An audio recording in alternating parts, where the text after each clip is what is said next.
कामावरनं लवकर सुटले. लवकर म्हणजे माझ्या टायमातच सुटले. फक्त जास्त वेळ थांबावं नाही लागलं. मग म्हटलं चला भाज्या घेऊया आणि उद्या दीप अमावस्या आहे तर थोडं सामान पण घ्यायचं होतं.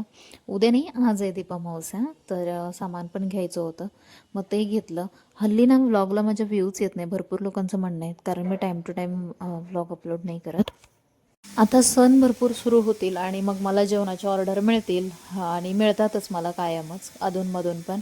पण माझ्याकडे तेवढी आमटी बनवण्यासाठी ना मोठं पातेलं नव्हतं. मग येता येता पातेलं घेतलं, कारण मला कटाच्या आमटीची छान अशा ऑर्डर मिळतात. म्हणजे कमीत कमी महिन्यातून एखादी तरी मिळते.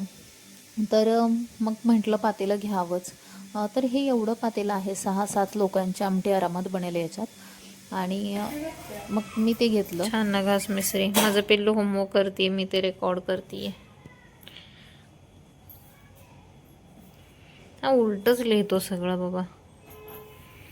मी ना आज पातेलं घेऊन आले, कारण ना जर कधी कटाची आमटी वगैरे असं बनवायची असेल तर पातेलं नव्हतं माझ्याकडं मोठं.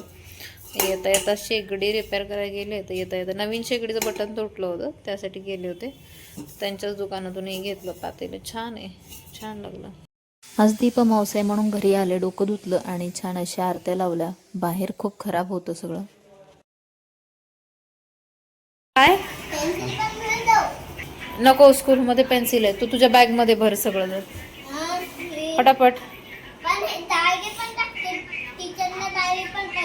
हो, मग ठेव त्या बॅग पहिल्या पेजवर. हा, पहिलं पेज कुठे बघ. आणि उठ ना, मला बेडशीट चेंज करू दे.